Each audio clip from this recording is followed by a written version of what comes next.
Saya sekarang lagi masak, Pak. Saya tinggal di gas. Iya, yang itu Pak. Bukan masalah antri gasnya.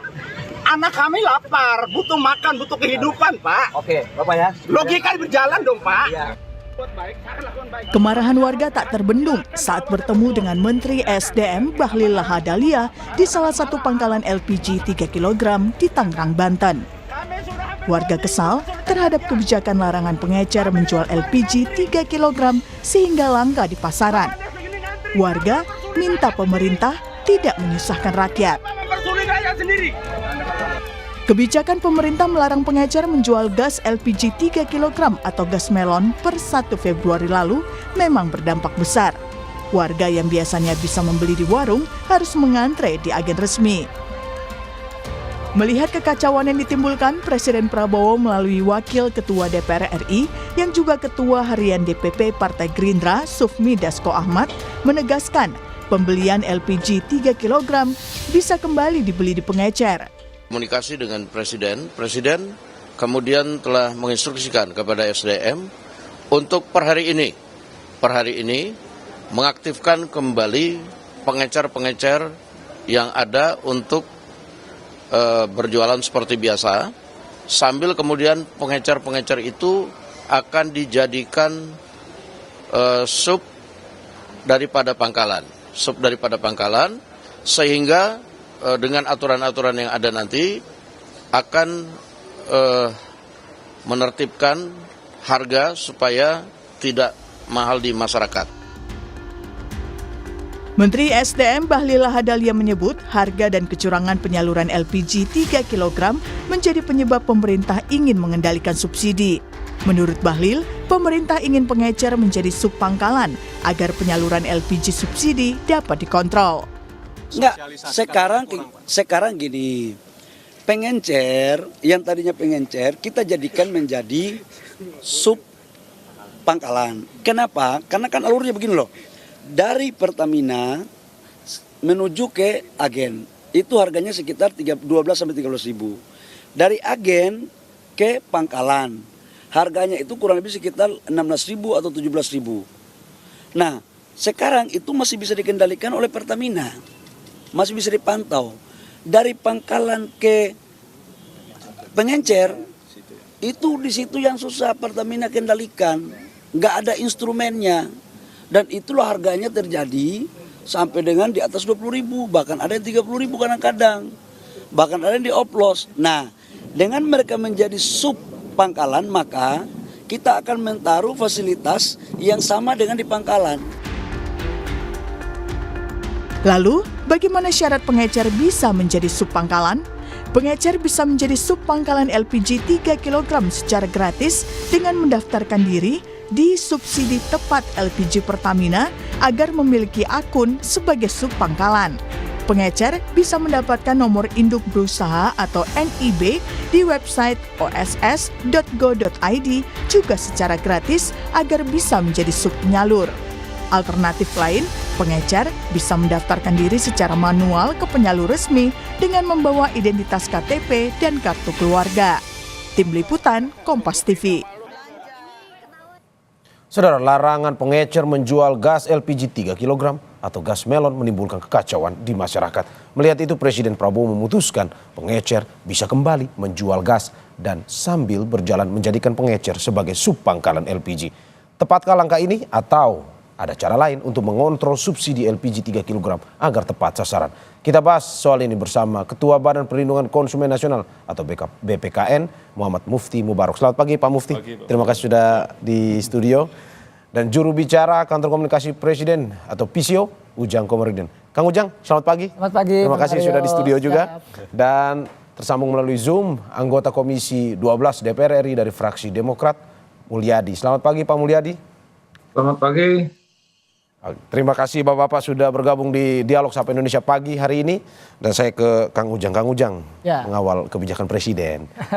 Belum sampai 5 hari tapi sudah berubah. Nah, bagaimana Kang Ujang, Presiden melihat hal ini? Apakah memang sudah tepat pada akhirnya dari sebelumnya ke pangkalan, akhirnya menciptakan sub-sub pangkalan? Ya, sangat tepat apa yang dilakukan oleh Pak Presiden. Pertama, berbasiskan kepada problem-problem persoalan yang ada di masyarakat. Ya. Lalu juga ada aspirasi. Ya. Beberapa hari gitu, 3 hari sulit mencari gas. Maka dengan tindakan yang tegas, cepat dan terukur, maka Presiden mengembalikan aturan agar mereka ya yang di bawah itu bisa mendapatkan haknya, yaitu gas LPG 3 kg yang betul-betul masyarakat butuhkan tuh hadir ada. Tetapi kalau kita lihat apa yang dilakukan kemarin itu menjadi masukan juga bagi kementerian, gitu, bagi para menteri agar memang dalam konteks bekerja ya berbasiskan kepada kepentingan rakyat.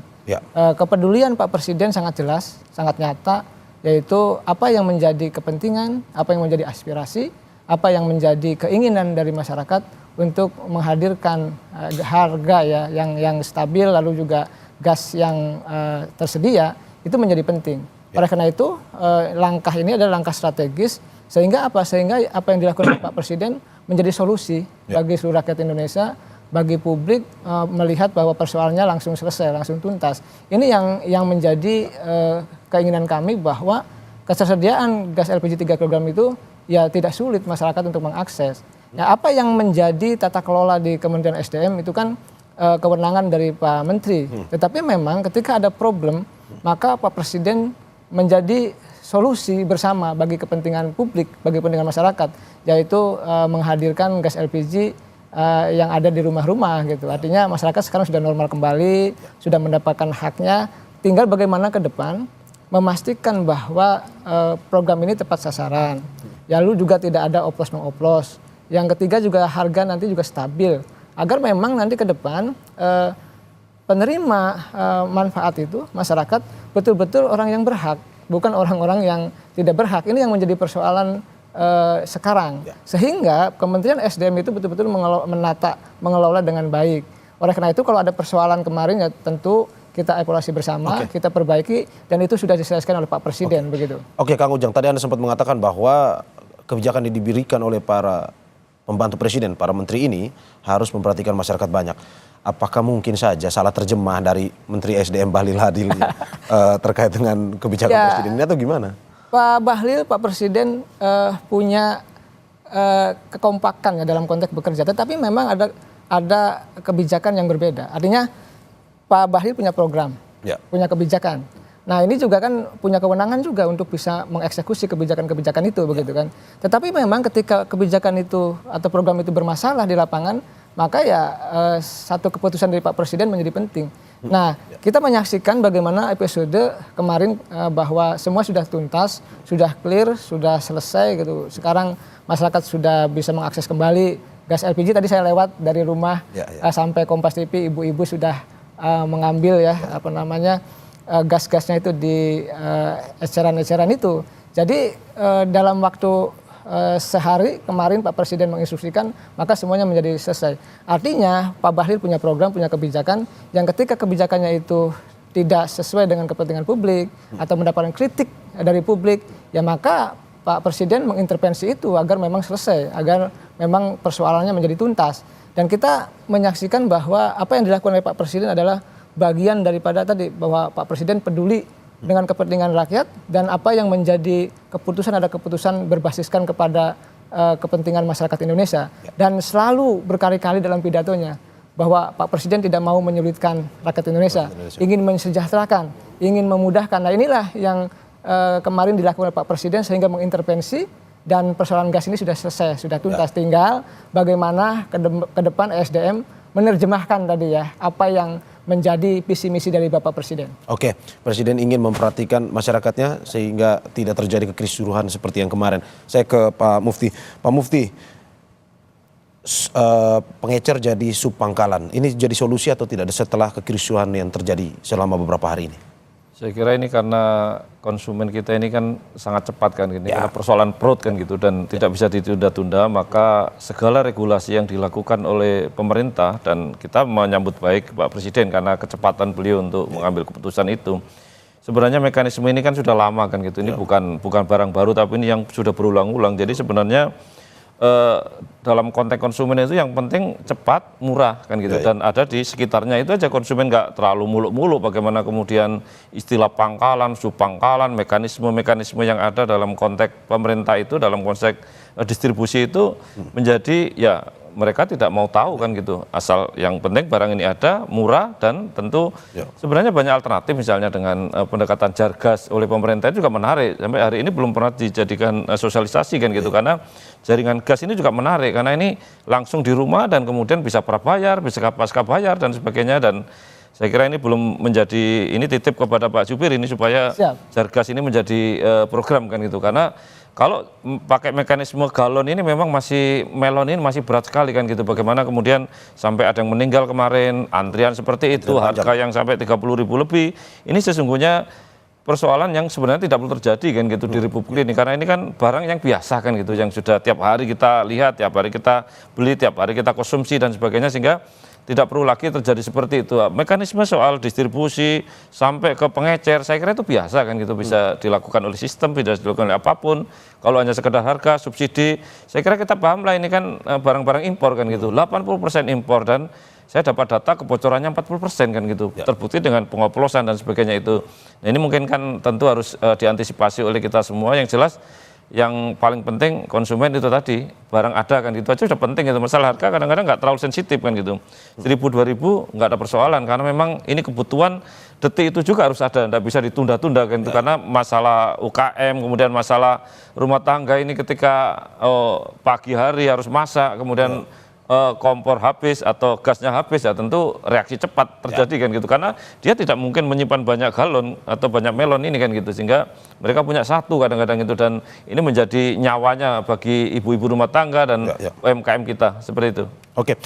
Nah, berdasarkan data 60% ini tidak tepat sasaran, bahwa yang apa yang terjadi selama ini sehingga ada kebijakan yang muncul dari pemerintah. Dari BPKN sendiri melihat apakah betul tidak tepat sasaran selama ini dari LPG 3 kg ini, atau bagaimana? Ya, saya kira rantai patok, mata rantainya ini cukup panjang kan gitu. Jadi kebijakan dari Pertamina, kemudian sampai ke kemudian produksi dan sebagainya, sampai ke distribusi kan gitu. Itu memang ya saya melihat masih ada sedikit inilah persoalan kan gitu, karena ya mohon maaf ini masih ada permainan dalam tingkat penunjukan ke kuota-kuota itu kan gitu, misalnya bagaimana itu juga menjadi ujung hulunya kan gitu, sampai kemudian ke pengecer, ini tentu mata rantai yang cukup panjang kan gitu.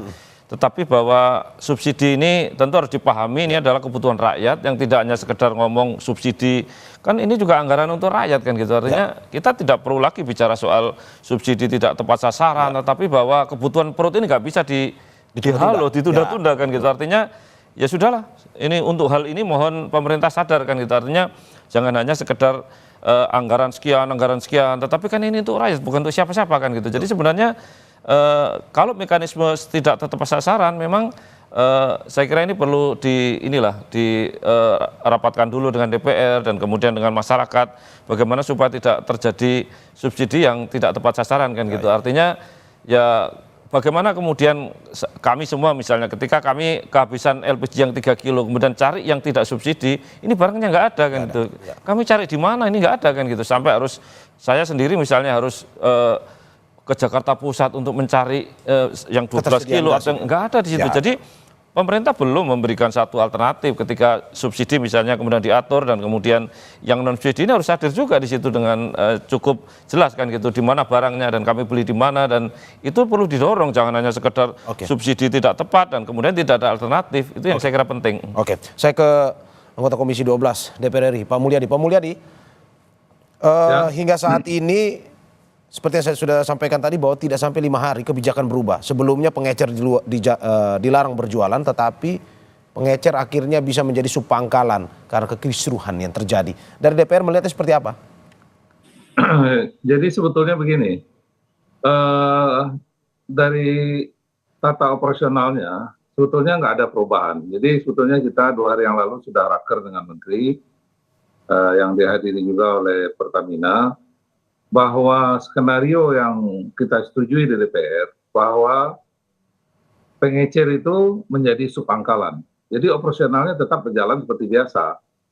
Namun mungkin di lapangan ada miskoordinasi sehingga seakan-akan pengecer itu harus ditutup seluruhnya. Ini yang menjadi panic buying ya, sehingga terjadi kepanikan, masyarakat seakan-akan merasa tidak bisa lagi beli di pengecer dan mereka berbondong-bondong datang ke pangkalan. Sebetulnya dari sisi konsep nggak ada perubahan, hanya terjadi perubahan nama bahwa pengecer kita masukkan ke dalam sistem. Kalau dulu pengecer ini kan bukan bagian dari sistem yang bisa dikendalikan oleh Pertamina. Karena kenapa? Kenapa maksud dari menteri ini sebetulnya baik, yaitu bahwa supaya harga di pengecer ini bisa dikontrol. Kalau sampai pangkalan Pertamina dengan sistem IT-nya bisa mengontrol harga dan jumlah tabung yang didistribusikan ke masyarakat seberapa banyak. Tapi begitu pengecer membeli dari pangkalan, itu harga tidak bisa lagi dikontrol. Nah, ini yang menjadi keluhan masyarakat. Ini yang menimbulkan dari hasil penelitian 60% barang subsidi ini tidak tepat sasaran. Jadi maksud dari kementerian, pemerintah, mereka ingin mengontrol di paling akhir dari penyaluran distribusi ini, yaitu di pengecer. Sehingga kalau dia sudah masuk ke dalam sistem IT Pertamina, mereka bisa mengontrol setiap pengecer setiap hari berapa menyalurkan dan berapa harganya. Ini dalam rangka juga sebetulnya merespon apa yang disampaikan Pak Presiden Prabowo agar barang subsidi ini betul-betul tepat sasaran. Terus yang kedua, ini juga sekaligus membuktikan bahwa pangkalan itu belum berfungsi secara optimal. Karena konsepnya pangkalan itu yang diskenariokan oleh Pertamina, 80% pangkalan itu melayani langsung ke masyarakat. Hanya 20% yang boleh diberikan ke pengecer. Nah, ini praktek di lapangannya itu biasanya terbalik. Begitu pangkalan difungsikan secara optimal, mereka juga nggak siap. Karena mereka tidak terbiasa melayani masyarakat begitu banyak.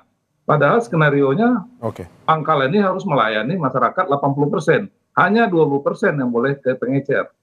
Nah, jadi kami Komisi 12, waktu pada raker kemarin, dapatkan kami juga sudah konferensi pers kemarin untuk menenangkan masyarakat, bahwa tata operasionalnya tetap berjalan seperti biasa, sambil Pertamina dan pemerintah mendata pengecer ini untuk dimasukkan ke dalam sistem.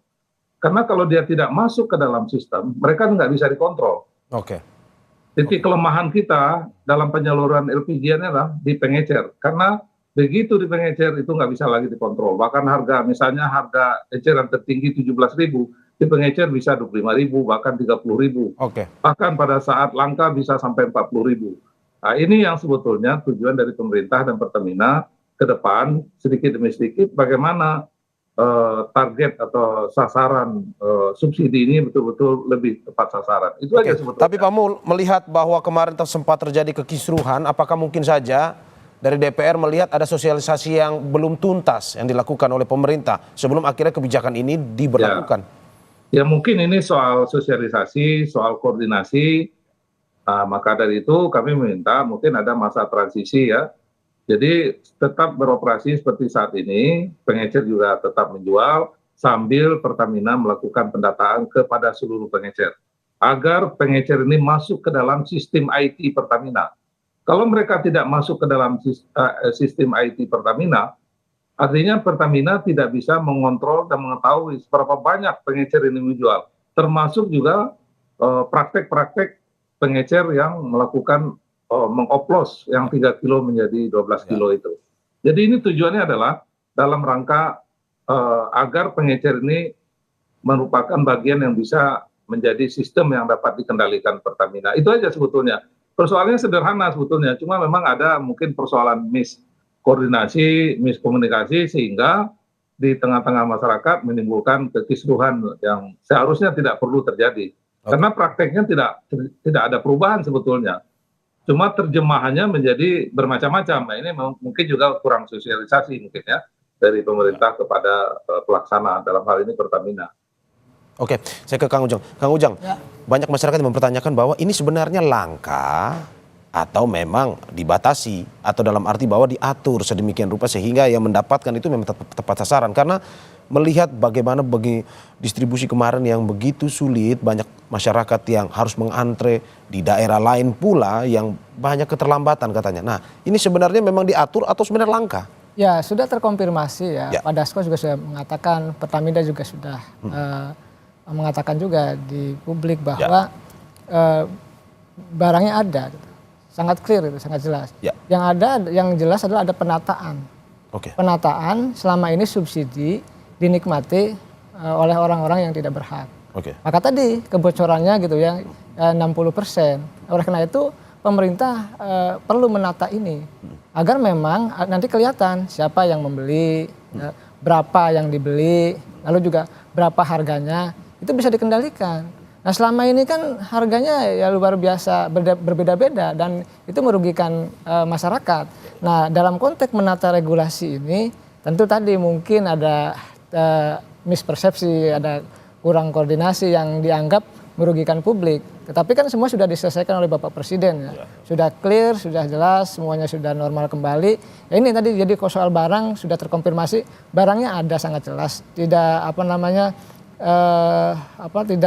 tidak mengada-ngada. Jadi yang pasti Pertamina stoknya aman dan itu sudah dikonfirmasi dan masyarakat tidak usah gelisah. Buktinya ketika Pak Presiden menginstruksikan eceran untuk bisa mendistribusikan kembali, ada barangnya sangat clear, sangat jelas. Jadi itu cara pemerintah ingin menyelesaikan solusi-solusi yang ada di masyarakat. Bukan langkah yang selama ini Bukan, sangat dikonfirmasi, barangnya sangat ada. Gitu. Oke, saya mau ke Pak Mufti, tapi sebelum kita mau bahas terkait apakah betul dengan kebijakan ini mungkin saja ada oknum-oknum yang bisa menimbun LPG 3 kg ini.